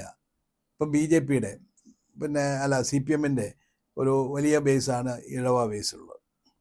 അതിലേക്കൊക്കെ BJP കടന്നു കയറിയിട്ടുണ്ട്. ഞങ്ങളുടെ ചില നായർ ബെൽറ്റുകളിലേക്കൊക്കെ കുറച്ച് കോൺഗ്രസിന് ചിലവൊക്കെ കുറച്ച് BJP കടന്നു കയറിയിട്ടുണ്ട്. അവിടെയൊക്കെ അതിൻ്റെതായ പ്രശ്നങ്ങളുണ്ട്. അവിടെയൊക്കെ ചെറിയ ഒരു അലൈൻമെൻറ്റുകൾ ഉണ്ടായിക്കൊണ്ടിരിക്കുകയാണ് അവിടെയൊക്കെ. അല്ലാതെ പരമ്പരാഗതമായി ആർക്കെങ്കിലും ഇന്ന സീറ്റ് ഉറപ്പെന്നൊന്നും പറയാൻ പറ്റില്ല. അങ്ങനെയായിരുന്നെങ്കിൽ കഴിഞ്ഞ ലോക്സഭാ ധർമ്മടത്ത് പോലും K. സുധാകരൻ ഏതാണ്ട് ലീഡ് ചെയ്യുന്നത് എന്തൊക്കെയോ 1000 വോട്ടിന് കുറവായിട്ടുള്ളതെന്ന് തോന്നുന്നു. ലീഡ് ചെയ്തോന്ന് തന്നെ ഞാൻ ഓർക്കുന്നില്ല. ചെറിയ വ്യത്യാസം. 60,000 വോട്ടിന് 50,000 വോട്ടിന് പിണറായി വിജയൻ ജയിച്ച. അതുപോലെ തന്നെ നമ്മുടെ ശ്രീമതി നമ്മുടെ KK ശൈലജ ടീച്ചറിന്റെ മട്ടന്നൂരൊക്കെ എന്തോ ഒരു വലിയ വ്യത്യാസമാണ് സംഭവിച്ചിരിക്കുന്നത്. ഇപ്പം ക്യാമ്പസുകളിൽ മട്ടന്നൂർ കോളേജൊക്കെ KSU ജയിച്ചിരിക്കുന്നു ഇത്തവണ. അവിടെയൊക്കെ വലിയ ചേഞ്ചുകൾ വരുന്നുണ്ട്. അതുകൊണ്ട് പരമ്പരാഗത വോട്ടിങ് രീതി ആയിരിക്കും ഇതിനകത്ത് വരുന്നത്. ആ വോട്ടിംഗ് സിസ്റ്റത്തിലായിരിക്കും പോളിംഗ് നടക്കുന്നതെന്ന് പറയുന്നത് വെറും തെറ്റിദ്ധാരണയാണ്. അങ്ങനെ ആയിരിക്കില്ല. പണ്ടൊക്കെ ഇവർ പല സ്ഥലത്തും ബൂത്തുകൾ പിടിച്ചെടുക്കും, ആളുകളെ വോട്ട് ചെയ്യാൻ സമ്മതിക്കാല, അങ്ങനെയൊക്കെയുള്ള കാലങ്ങളുണ്ട്. അതൊക്കെ പോയി, അതൊന്നും നടക്കത്തില്ല ഇപ്പം. പ്രത്യേകിച്ച് അതൊക്കെ സോഷ്യൽ മീഡിയയ്ക്ക് ഒരുപാട് ദോഷങ്ങളുണ്ടെങ്കിലും ചില ഗുണങ്ങളുമുണ്ട്. കാരണം എവിടെയെങ്കിലും ഒരു കാര്യം നടന്നു കഴിഞ്ഞാൽ സെക്കൻഡ് അത് വെളിയിൽ വരും. ഒരു കള്ളത്തരം ഒളിപ്പിച്ചു വെക്കാൻ പറ്റത്തില്ല. അപ്പോൾ അതുകൊണ്ട് അങ്ങനെ ഞങ്ങൾക്ക് 40 സീറ്റിലൊക്കെ തുടങ്ങുന്നതെന്ന് പറഞ്ഞാൽ അതൊക്കെ പഴയ കഥയാണ്. അങ്ങനെ ഒരു കഥ, അങ്ങനത്തെ ഒരു ഏർപ്പാടൊന്നുമില്ല. CPM-നും ഇടതുപക്ഷത്തിനൊക്കെ വളരെ ശക്തമായിരുന്ന എത്രയോ നിയോജക മണ്ഡലങ്ങൾ മാറിക്കഴിഞ്ഞിരിക്കുന്നു. ഇപ്പോൾ എത്രയോ മണ്ഡലങ്ങൾ ഫുള്ളായിട്ട് മാറിയിരിക്കുന്നു. പ്രിസൈസ് ആയിട്ട് ചോദിക്കട്ടെ, ഇപ്പം മലബാർ ബെൽറ്റ്, മധ്യ തിരുവിതാംകൂർ, തിരുവനന്തപുരം ബെൽറ്റ്, എവിടെ നിന്നായിരിക്കും UDF-ന് ഏറ്റവും കൂടുതൽ സീറ്റുകൾ കിട്ടുക? UDF-ന് കിട്ടാൻ പോകുന്നത് സെൻട്രൽ കേരളയും വടക്കൻ കേരളമായിരിക്കും കൂടുതൽ. ഞങ്ങൾക്ക് ദക്ഷിണ കേരളത്തിലാണ് നമ്മൾ ഈ പറഞ്ഞിട്ടുള്ള ഫാക്ടേഴ്സ് കുറേ വർക്ക് ചെയ്യുന്നത്. അവിടെ നമ്മൾ കൂടുതൽ ശ്രദ്ധിച്ചുകൊണ്ടിരിക്കുന്നത്. ഇപ്പോൾ അവിടെയാണ് ഞങ്ങൾ കൂടുതൽ ശ്രദ്ധിക്കേണ്ടത്. മറ്റ് 2 ഭാഗങ്ങളും കുറേ കൂടെ UDF-ന് സേഫായിപ്പോൾ. സെൻട്രൽ കേരളയെക്കുറിച്ച് പറയുമ്പോൾ നമുക്കറിയാമല്ലോ, പത്തനംതിട്ട ജില്ലയിൽ ഒരു MLA ഇല്ലാതായിട്ട് കോൺഗ്രസിനൊരു MLA ഇല്ല. കോൺഗ്രസിൻ്റെ ഒരു പൊന്നാപുരം കോട്ടയെന്ന് വിശേഷിപ്പിക്കപ്പെട്ടിരുന്ന ജില്ലയാണ്. അവിടെ ഒരു MLA ഇല്ല. കോട്ടയം ജില്ലയിൽ 2 കോൺഗ്രസ് MLA-മാർ, 4 UDF MLA-മാരാണുള്ളത്. ഇടുക്കി ജില്ലയിലേക്ക് ചെല്ലുമ്പോൾ അവിടുത്തെ സ്ഥിതി വളരെ പരിതാപകരമാണ്. PJ ജോസഫ് മാത്രം നിൽക്കുന്നു. അപ്പോൾ ഇങ്ങനെയുള്ള ജില്ലകളിൽ കോൺഗ്രസിനൊരു തിരിച്ചുവരവ് സാധ്യമാകുമ്പോൾ എത്രമാത്രം സീറ്റ് അധികമായി പിടിക്കണം, ഈ ജില്ലകളിൽ നിന്ന് പിടിക്കണം എന്നുള്ളതാണ് പ്രശ്നം. കോട്ടയം ജില്ലയിലെ എല്ലാ കാലത്തും ഇങ്ങനെയൊക്കെ തന്നെയാണ്. കോൺഗ്രസിനും UDF-നും നല്ല ശക്തിയുള്ള സ്ഥലമാണെങ്കിൽ പോലും സീറ്റുകളുടെ വിഭജനം വരുമ്പോൾ ഞങ്ങൾ വളരെ കുറച്ച് സീറ്റുകളിൽ മത്സരിക്കാറുള്ളൂ. അല്ല, UDF-ന്റെ മൊത്തത്തിൽ എടുക്കുമ്പോൾ അതേ ഞാൻ പറയാം, കോൺഗ്രസ് കുറച്ച് സീറ്റുകളിൽ മത്സരിക്കാറുള്ളൂ. ഇപ്പം ഞാൻ പറഞ്ഞതാണ്. ഇപ്പോൾ UDF-നാണെങ്കിലും അതിനകത്തൊക്കെ ചില റീഅറേഞ്ച്മെൻറ്റുകളൊക്കെ നടത്തേണ്ടി വരും. ജയസാധ്യത നോക്കി ചില അറേഞ്ച്മെൻറ്റൊക്കെ നടത്തേണ്ടി വരും. എൻ്റെ വിശ്വാസം പത്തനംതിട്ടയിലും കോട്ടയത്തും ഇടുക്കിയിലും വരാൻ പോകുന്ന തെരഞ്ഞെടുപ്പിൽ വലിയ മുന്നേറ്റമായിരിക്കും UDF നടത്താൻ പോകുന്നത്. ഇപ്പോൾ ഇടുക്കിയിലെ തന്നെ, ഇടുക്കിയിലെ പിന്നെ ഭൂപ്രശ്നം തന്നെ, ഭൂപ്രശ്നത്തിൽ വലിയ തട്ടിപ്പാണ് ഇപ്പോൾ ഈ ഗവൺമെൻറ് നടത്തിയിരിക്കുന്നത്. കാരണം വർഷങ്ങളായി അവിടെ പിന്നെ നിർമ്മാണ പ്രവർത്തനങ്ങൾ നടത്തി വസ്തുവകളൊക്കെ വാങ്ങി അവിടെ ജീവിതം മുന്നോട്ട് കൊണ്ടുപോകുന്ന ആളുകൾ, അവരൊരു പുതിയ 64 നിയമം അനുസരിച്ച് നിങ്ങൾ പണിത് വെച്ചിരിക്കുന്ന വീടുകളും കെട്ടിടങ്ങളും ഒന്നും നിയമാനുസൃതമല്ലായിരുന്നു. അപ്പം അത് മുഴുവൻ നിയമാനുസൃതമാക്കാൻ പോവുകയാണ്. അതുകൊണ്ട് നിങ്ങളെല്ലാവർക്കും അപേക്ഷ തന്നാൽ ഗവൺമെൻറ്റിന് അതിൻ്റെ ഫൈനും കൂടെ അങ്ങ് അടച്ചാൽ ഇത് മുഴുവൻ റെഗുലറൈസ് ചെയ്ത് തരും എന്ന് വെച്ച് കഴിഞ്ഞാൽ ഗവൺമെൻറ് ഒരു കുഴപ്പമില്ലാതെ ജീവിച്ചുകൊണ്ടിരുന്ന ജനങ്ങളുടെ മുന്നിൽ നിങ്ങൾ ഈ പണിതിരിക്കുന്ന വീടെല്ലാം ക്രമവിരുദ്ധമാണ്, ഇതെല്ലാം ക്രമവൽക്കരിച്ച് തരാം, നിങ്ങൾ ഒരു സെൻറ്റിന് ഇത്ര രൂപ അല്ലെങ്കിൽ ഏക്കറിന് ഇത്ര രൂപ എന്ന് വെച്ചുകൊണ്ടൊരു വൻ തുക ഇവരുടെ മേലൊരു വലിയ ഫൈൻ അടിച്ചേൽപ്പിക്കാൻ പോവുകയാണ്. എന്നിട്ട് ഇവരോട് പറയുന്നത് നിങ്ങൾക്ക് നിയമപരമായിട്ട് ഇതൊന്നുമല്ല, 64 നിയമത്തിനകത്ത് ചെറിയൊരു വ്യത്യാസം വരുത്തേണ്ട കാര്യമേ ഉള്ളൂ. ആ നിയമത്തിനകത്ത് ഒരു ചെറിയ വ്യത്യാസം വരുന്നതിന് പറയുന്നത് ഞങ്ങൾ ഇതെല്ലാം ക്രമവലിച്ച് തരാം, നിങ്ങൾ 64 നിയമം അനുസരിച്ച് നിങ്ങൾ പണിതിരിക്കുന്ന ഒന്നും ശരിയല്ല. ഹൈക്കോടതി പോലും പറഞ്ഞിരിക്കുന്നത് എന്താണെന്നറിയോ? ഈ 64 നിയമം നിങ്ങൾ ആ നിയമം മാറ്റിക്കൊണ്ട് വരാനാണ് പറഞ്ഞിരിക്കുന്നത് ഇവരോട്. ഭൂപ്രശ്നത്തിന്റെ കാര്യത്തിൽ ഭൂപതിവ് നിയമം, ആ ഭൂപതിവ് നിയമം ഇവർ ആ നിയമം മാറ്റുന്നില്ല. നിയമത്തിനകത്ത് അവർ പറയുന്നത് റെഗുലറൈസ് ചെയ്ത് തരാം. റെഗുലറൈസ് ചെയ്യാന്ന് വെച്ചാൽ ഇന്ന് പിഴയടയ്ക്കണം. അതൊരു വൻ നഷ്ടം എല്ലാവർക്കും. അതിൻ്റെ കൂട്ടത്തിൽ ഇനി ഭാവിയിൽ പണിയുന്നത് എങ്ങനെയാണെന്നുള്ളതിനെ കുറിച്ച് അതിനകത്ത് പറയുന്നുമില്ല. എന്നുവെച്ചാൽ ഇതുവരെയുള്ളത് ക്രമവൽക്കരിക്കാം, ഭാവിയിൽ പഴയ നിയമം നിലനിൽക്കും. അതിനപ്പുറത്ത് ചെയ്യേണ്ടത് എന്താണെന്ന് വെച്ചാൽ മുൻകാല പ്രാബല്യത്തോടുകൂടി ആ നിയമം റദ്ദാക്കുകയാണ് ചെയ്യേണ്ടത്. അതാണ് ചെയ്തത്. അതാണ് ഞങ്ങൾ വാക്ക് കൊടുത്തിരിക്കുന്നത്. UDF ഇടുക്കിയിലെ ജനങ്ങൾക്ക് ഞങ്ങൾ കൊടുക്കുന്ന വാക്ക് അത് ഞങ്ങൾ റദ്ദാക്കിയിരിക്കുമെന്നാണ്. താങ്കൾ ഇടുക്കി ജില്ലയുടെ ചുമതല വഹിക്കുന്നുണ്ടല്ലോ, തീർച്ചയായിട്ടും. എത്ര സീറ്റ് ലഭിക്കും UDFന്? UDFന് 4 മുതൽ 5 സീറ്റ് വരെ ജയിക്കാൻ പറ്റും. അവിടെ മുഴുവൻ സീറ്റും ജയിക്കാൻ പറ്റുന്ന അറ്റ്മോസ്ഫിയർ ഉള്ളതാണ് അവിടെ. അവിടെ കോൺഗ്രസ് സംഘടന വളരെ ശക്തമാണ്. UDFും നല്ല ശക്തമായ സംഘടന. ഞങ്ങൾക്ക് അവിടെ എല്ലാ അതായത് പറഞ്ഞത് 4 മുതൽ 5 വരെ, ചിലപ്പോൾ 4 ആവാം, ചിലപ്പോൾ 5 ആവാം. ആ നിലയിൽ നമുക്ക് ശക്തമാണ് അവിടെ. ഇപ്പോൾ റോഷി അഗസ്റ്റിൻ മത്സരിക്കുന്ന ഇടുക്കി അല്ലെങ്കിൽ MM മണി പ്രതിനിധീകരിക്കുന്ന ഉടുമ്പൻചോല പോലുള്ള മണ്ഡലങ്ങൾ പിടിച്ചെടുക്കാൻ കഴിയുമെന്ന ആത്മവിശ്വാസം ഇപ്പൊ പീരിമേഡിനെ കുറിച്ച് പറഞ്ഞാൽ നമുക്ക് മനസ്സിലാക്കാം, ദേവികുളത്തെ കുറിച്ച് പറഞ്ഞാൽ മനസ്സിലാക്കാം. പക്ഷേ ഈ 2 മണ്ഡലം MM മണിയുടെ സീറ്റ് എന്ന് പറഞ്ഞാൽ കഴിഞ്ഞ പ്രാവശ്യത്തിന് മുമ്പ് MM മണി എത്ര വോട്ടിനാണ് ജയിച്ചത്? കഴിഞ്ഞ മുൻപത്തെ പ്രാവശ്യം 900 വോട്ടിന്. അതിനൊക്കെ മുമ്പ് വളരെ നിസ്സാര വോട്ടുകൾക്കാണ് ഇത് ഉടുമ്പൻചോല നഷ്ടപ്പെട്ടിട്ടുള്ളത്. കഴിഞ്ഞ പ്രാവശ്യം ഒരു പ്രത്യേകമായ സാഹചര്യം. കഴിഞ്ഞ പ്രാവശ്യത്തെ തെരഞ്ഞെടുപ്പിൻ്റെ റിസൾട്ടൊന്നും കേരളത്തിൻ്റെ യഥാർത്ഥത്തിലുള്ള ഒരു ജനവികാരമായിരുന്നില്ല. അതൊരു പ്രത്യേകിച്ച് കോവിഡ് അനന്തരം അത് ലോകത്തെല്ലാ രാജ്യങ്ങളിലും അധികാരത്തിൽ ആരിയിരിക്കുന്നോ തുടർഭരണം കിട്ടി, അവർക്കെല്ലാം തുടർഭരണം കിട്ടിയൊരു ഭരണമാണ്. അതെ. അതെന്ന് വെച്ചാൽ അവർക്ക്, കാരണം അവരുടെ കയ്യിലായിരുന്നു 2 വർഷം, ഭരിക്കുന്നവരുടെ കയ്യിലായിരുന്നു. പ്രതിപക്ഷത്തിന് വെളിയിൽ പോലും ഇറങ്ങാൻ പറ്റത്തില്ലായിരുന്നു. എനിക്കിപ്പോൾ പുറത്തിറങ്ങുന്ന 2 പേർക്ക്, ഞങ്ങളൊരു 3 വീട്ടുകാർക്ക് എല്ലാവരും കൂടെ ഇറങ്ങി വെള്ളം കൊടുക്കാമെന്ന് വിചാരിച്ചാൽ അപ്പം തന്നെ കേസ് വരുമായിരുന്നു. പുറത്തിറങ്ങി കോവിഡ് പ്രോട്ടോകോൾ തെറ്റിച്ചു എന്ന് പറഞ്ഞാൽ അപ്പോഴൊക്കെ എത്രയോ കേസാണ് വന്നിരിക്കും. എനിക്കറിയാം അന്നത്തെ യൂത്ത് കോൺഗ്രസ് KSU ഒക്കെ പല പരിപാടികളൊക്കെ ഇപ്പോഴും ആളുകൾ ഫൈൻ അടയ്ക്കുന്നുണ്ട്, എപ്പോഴും അടയ്ക്കുന്നുണ്ട്. കാരണം എത്രയോ കാര്യങ്ങൾ. ഞാനൊരു ദിവസം വഴിയെ അതിലേ പോയപ്പം അവിടുത്തെ യൂത്ത് കോൺഗ്രസ്സുകാരെല്ലാം പറഞ്ഞ് അവിടെ പിന്നെ പമ്പിനവിടെ നിന്നുകൊണ്ട് ആളുകൾക്ക് ഇത് കൊടുക്കുന്നു. അപ്പോൾ എന്നോടൊന്ന് ഉദ്ഘാടനം ചെയ്യാമെന്ന് ചോദിച്ചു. അവരുടെ 5-6 പേരേ ഉള്ളൂ. ഞാൻ ഉടനെ അവിടെ നിന്ന് ഇറങ്ങിയെന്ന്. ഉടനെ പോലീസുകാർ ഫോട്ടോ എടുത്തു. എനിക്ക് എൻ്റെ ഫൈന് 3000 രൂപ അടയ്ക്കേണ്ടതായിരുന്നു. താങ്കൾ പ്രതിയായി. അന്ന് എന്ന് പറയുന്നത് അതൊരു ഞാനൊരു ഉദാഹരണം പറഞ്ഞത് വലിയ കാര്യമായിട്ടല്ല. പക്ഷെ ഇതുപോലെ കേരളത്തിൽ പ്രതിപക്ഷത്തെ വളരെ തന്ത്രപരമായി എന്ന് വെച്ച് കഴിഞ്ഞാൽ കോവിഡ് പ്രോട്ടോക്കോളിൻ്റെ പേരിൽ വെളിയിലിറങ്ങാൻ സമ്മതിക്കാതെ നടത്തിയ 2 വർഷം കൊണ്ട് ആ സമയത്ത് കിറ്റ് കൊടുക്കുന്നു. എല്ലാ ദിവസവും വൈകിട്ട് മുഖ്യമന്ത്രിയുടെ പ്രഭാഷണങ്ങൾ ഉള്ള സർവ്വ ജീവജാലങ്ങളോടും അദ്ദേഹത്തിൻ്റെ കാരുണ്യവും കരുണയും കരുതലും ഇതെല്ലാം കൂടി ആളുകൾ കാണുന്നു. ഒരു അമാനുഷ്യൻ്റെ രൂപത്തിൽ വരുന്നു. നമ്മൾ ജീവിക്കുമോ എന്ന് പോലും നമ്മൾ ഭയപ്പെട്ട് നിൽക്കുന്ന, നമ്മുടെ ജീവൻ നിലനിർത്താൻ പറ്റുമോ എന്ന് ഭയപ്പെട്ട് നിൽക്കുന്ന സന്ദർഭത്തിൽ രക്ഷകൻ്റെ വേഷത്തിൽ നിൽക്കുന്ന, അതൊക്കെ ഒരു പ്രത്യേക സാഹചര്യം ഉണ്ടാക്കുക. ചെറിയ ഉപചോദ്യം ചോദിച്ചോട്ടെ. താങ്കൾ പറഞ്ഞ ഈ കോവിഡാനന്തര സാഹചര്യത്തെക്കുറിച്ച് മനസ്സിലാക്കാതെയാവില്ലേ കോൺഗ്രസ് യഥാർത്ഥത്തിൽ അന്ന് പോരാട്ടം നയിച്ച പ്രതിപക്ഷ നേതാവിനെ മാറ്റി നിർത്തിക്കൊണ്ടൊരു നേതൃമാറ്റം യാഥാർത്ഥ്യമാക്കി? ഒരു ഉപചോദ്യമായിട്ട് അത് ദേശീയ തലത്തിലൊക്കെ ഒരു ചേഞ്ച്. കാരണം ജനങ്ങൾ ഇതിൻ്റെ മുഴുവൻ പൊളിറ്റിക്സും മനസ്സിലാക്കിക്കൊണ്ട് നിൽക്കണമെന്ന് നിർബന്ധമില്ലല്ലോ. ഇന്നതുകൊണ്ടാണ് സംഭവിച്ചതെന്നുള്ളത് ഞങ്ങളുടെ ഒരു മൈക്രോ ലെവൽ അനാലിസിസിലാണ് ഞങ്ങൾക്കിത് ബോധ്യപ്പെടുന്നത്. പബ്ലിക് അങ്ങനെ കൃത്യമായിട്ട് അനാലിസിസ് ചെയ്യുന്നില്ലല്ലോ. അതുകൊണ്ട് അപ്പം സ്വാഭാവികമായിട്ടും ജനങ്ങളെ ഞങ്ങൾക്ക് പിന്നെ ഒരു ചേഞ്ച് വന്നു എന്ന് കറക്റ്റീവ് മെക്കാനിസം എന്ന് ജനങ്ങളെ ബോധ്യപ്പെടുത്താൻ ബോധ്യപ്പെടുത്താൻ വേണ്ടി ചെയ്തെന്ന് മാത്രമാണ്. ഇനി നമ്മൾ നിയമസഭയിലെ സാധ്യതകൾ പറഞ്ഞു വെക്കുമ്പോൾ നിയമസഭയുടെ ഒരു സെമി ഫൈനൽ പോലെയാണ് തദ്ദേശ തെരഞ്ഞെടുപ്പുകൾ നടക്കുന്നത്. ദിവസങ്ങൾക്കുള്ളിൽ വിജ്ഞാപനം വരും. കോൺഗ്രസിന്റെ പ്രതീക്ഷ എന്താണ്? കോൺഗ്രസ് ഞാൻ പറഞ്ഞല്ലോ, അതിനെക്കുറിച്ച് ആദ്യം പറഞ്ഞിട്ടുള്ളത് നമ്മൾ വീണ്ടും അധികാരത്തിൽ വരുമെന്നുള്ളത്. ഇപ്പോൾ പുതിയ SIR വന്നിരിക്കുന്ന ഒരു വലിയ തലവേദനയാണ് പഞ്ചായത്ത് ഇലക്ഷൻ്റെ ഇടയ്ക്ക്.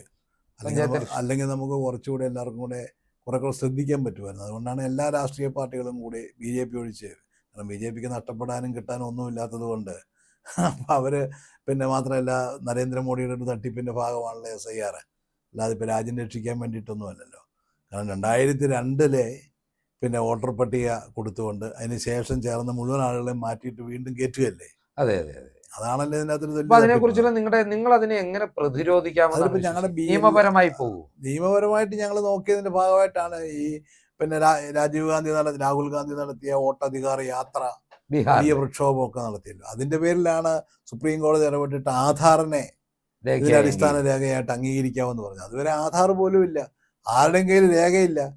നമ്മൾ ജനന സർട്ടിഫിക്കറ്റും മാതാപിതാക്കന്മാരുടെ സർട്ടിഫിക്കറ്റും ജാതി സർട്ടിഫിക്കറ്റും ഒക്കെ കൊണ്ടുവന്ന് കാണിച്ചാലേ നമ്മൾ വോട്ടേഴ്സ് സിസ്റ്റം വീണ്ടും കയറാൻ പറ്റുള്ളൂ എന്നുള്ള ഒരു വളരെ ഉട്ടോപ്യൻ ഐഡിയയായിട്ട്, ഉട്ടോപ്യനല്ല വളരെ കുതന്ത്രവുമായിട്ട് വന്നപ്പോഴാണ് നമ്മൾ അതിനെതിരെ വലിയ പ്രക്ഷോഭം നടത്തുകയും സുപ്രീം കോടതി അത് അനീതിയാണെന്ന് പറയുകയും അതിൻ്റെ പേരിൽ സുപ്രീം കോടതി പറഞ്ഞു നിങ്ങൾ ആധാർ കാർഡ് നിങ്ങൾ രാജ്യത്തിൻ്റെ ഓരോ വ്യക്തിയുടെയും ഐഡൻറ്റിറ്റി ആയിട്ടാണ് നിങ്ങൾ പറഞ്ഞിരിക്കുന്നത്, അങ്ങനെയാണെങ്കിൽ അത് തന്നെ കാണിക്കാൻ പറഞ്ഞു. അതുകൊണ്ട് നമുക്ക് അത് വലിയ സൗകര്യമായി.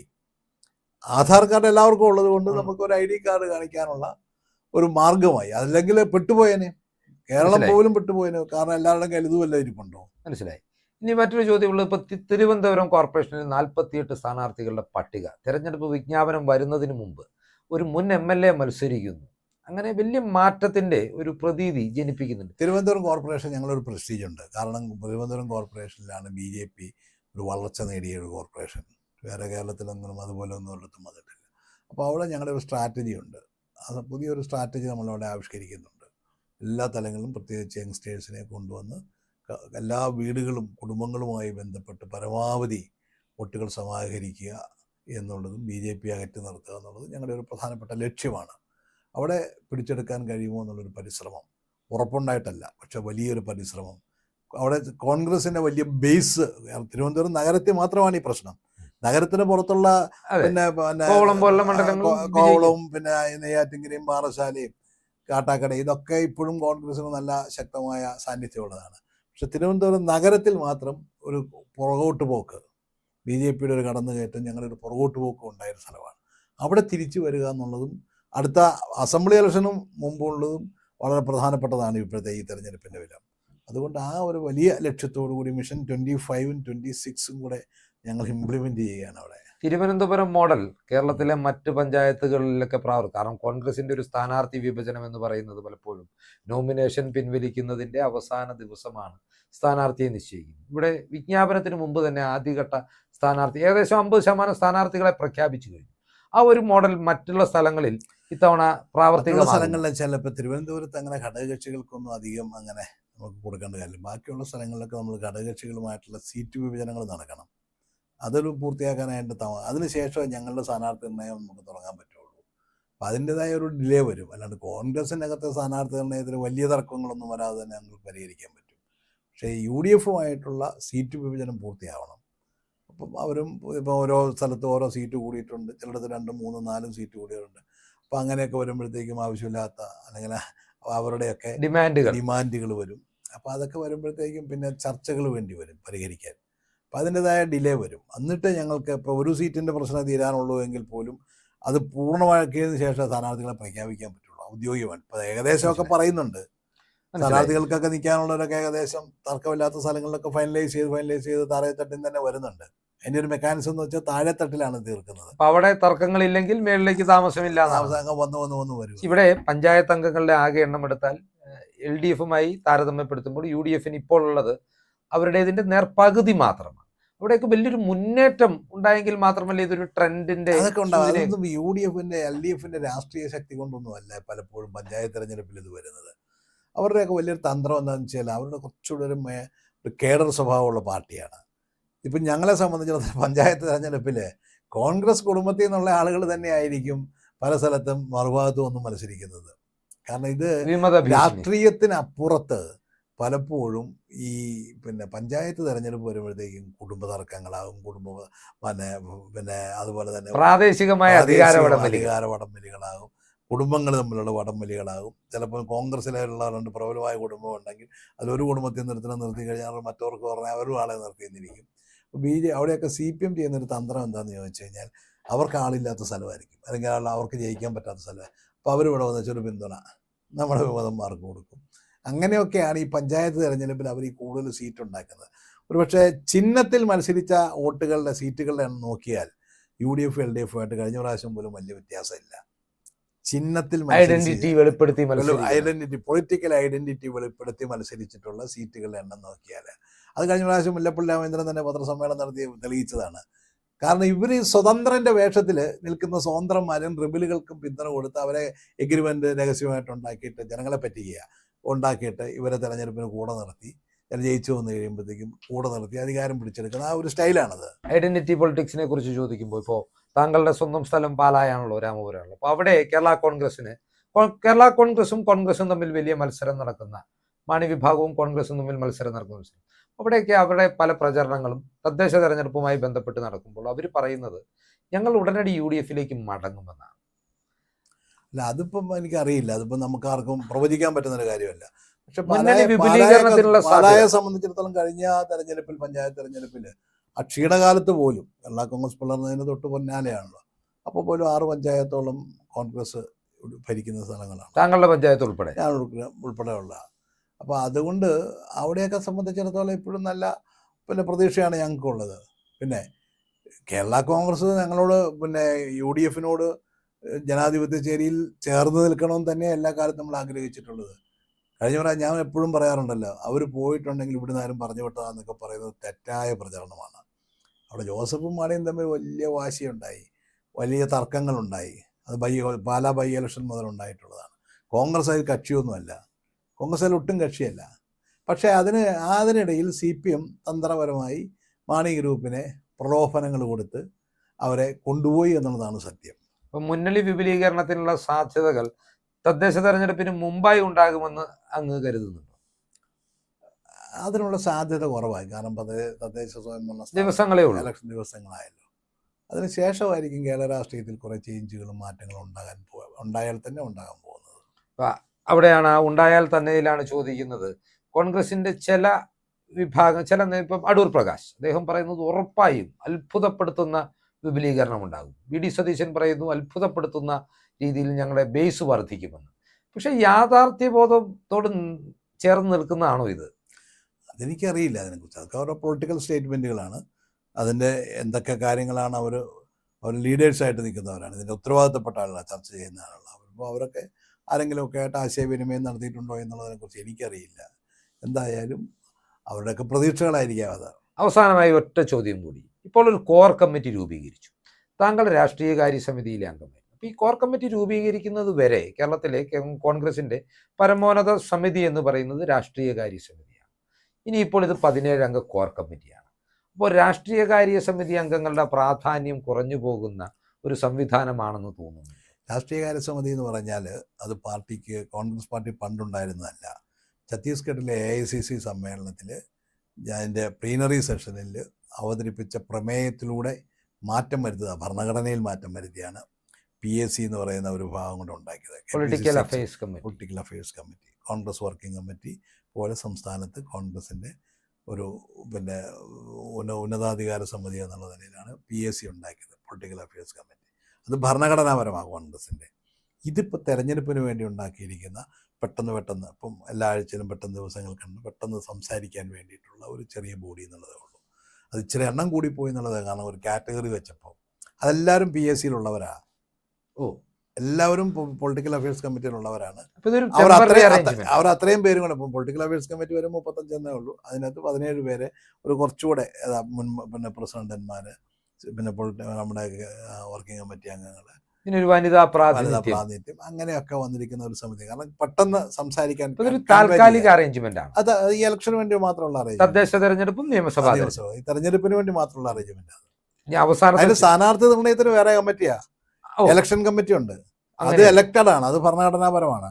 ഓ, അങ്ങനെയുണ്ട്. അത് ഞങ്ങളൊക്കെ അതിനകത്ത് അംഗങ്ങളായിട്ടുള്ളവരാ. അത് 20 അംഗ കമ്മിറ്റിയാണത്. ഓ, അങ്ങനെ അത് മറ്റൊരു അത് committee ഉണ്ട്. പാർട്ടിയുടെ പിന്നെ AICC മെമ്പർമാര്, രാഷ്ട്രീയ ഇലക്ഷൻ കമ്മിറ്റി അംഗങ്ങൾ എന്ന് പറഞ്ഞാൽ, ഇലക്ഷൻ കമ്മിറ്റി എന്ന് പറഞ്ഞാൽ നേരത്തെ എലക്ട് ചെയ്യപ്പെടുന്നതാണ്. ഓ, ആ കമ്മിറ്റിയിലൂടെയാണ് സ്ഥാനാർത്ഥി നിർണയം ആ നടത്തുന്നത്. കമ്മിറ്റിയിൽ വന്നിട്ടാണ് സ്ഥാനാർത്ഥി നിർണ്ണയം. ഞാൻ അവസാനത്തെ ചോദ്യം എന്ന് പറഞ്ഞിരുന്നുവെങ്കിൽ ഒരു ചോദ്യം കൂടി ചോദിക്കാൻ. കഴിഞ്ഞ ദിവസങ്ങളിൽ പ്രതിപക്ഷ നേതാവ് കൊടുത്ത വളരെ ഒരു അഭിമുഖം ഏറെ വൈറലായിരുന്നു. അത് കേരളത്തെ കോൺഗ്രസിന് അല്ലെങ്കിൽ UDFന് തിരികെ കൊണ്ടുവരാം എന്ന്, അത് കുറേ ഫൈൻഡിങ്സിന്റെ അടിസ്ഥാനത്തിൽ അദ്ദേഹം പറയുന്നു. താങ്കളുടെ അഭിപ്രായത്തിൽ ഇത്രയും കടബാധ്യതയിൽ മുങ്ങി നിൽക്കുന്ന ഈ സംസ്ഥാനത്ത് കോൺഗ്രസ് അധികാരത്തിലേറിയാൽ, പ്രത്യേകിച്ച് കേന്ദ്ര സർക്കാരിന്റെ നയമൊട്ടും അനുകൂലമാവാനിടയില്ലാത്ത സാഹചര്യത്തിൽ കേരളത്തെ ഒരു വികസനത്തിന്റെ പാതയിലേക്ക് തിരികെ കൊണ്ടുവരുവാൻ, സാമ്പത്തിക പ്രതിസന്ധിയെ അതിജീവിച്ചുകൊണ്ട് മുന്നോട്ട് നയിക്കുവാൻ UDFന് സുഗമമായി സാധിക്കുന്നു? നല്ല ധനകാര്യ മാനേജ്മെന്റ് അതിൻ്റെ ഒരു പ്രധാനപ്പെട്ട ഭാഗമാണ്. നല്ല മാനേജ്മെന്റ് അറിയാവുന്ന, കാരണം കേന്ദ്ര ഗവൺമെന്റിന് അങ്ങനെ എല്ലാം തടഞ്ഞു വെക്കാനൊന്നും പറ്റില്ല. ഫെഡറൽ സിസ്റ്റമാണ്, കൃത്യമായ നിയമമുണ്ട്, കൃത്യമായ നടപടിക്രമങ്ങളുണ്ട്. അതിനനുസരിച്ച് സ്റ്റേറ്റിന് കിട്ടേണ്ടത് കിട്ടിയേ പറ്റുള്ളൂ. അത് GSTയുടെ കാര്യത്തിലാണെങ്കിൽ എല്ലാത്തിലും സ്റ്റേറ്റിൻ്റെ വിഹിതം കൊടുത്തേ പറ്റുള്ളൂ. അഡീഷണലായിട്ട് ചെയ്യേണ്ട ചില സപ്പോർട്ടുകളിലൊക്കെ ചിലപ്പോൾ ചില തട്ടിപ്പും ചില തടസ്സപ്പെടുത്തലുകളൊക്കെ ഉണ്ടാകാവുന്ന, പക്ഷപാതപരമായിട്ട് പെരുമാറാവുന്നേ ഉള്ളൂ. പക്ഷേ നല്ല ധനകാര്യ മാനേജ്മെൻറ്റിൻ്റെ അഭാവമാണ് കേരളത്തെ ഈ പരുവത്തിലാക്കിയത്.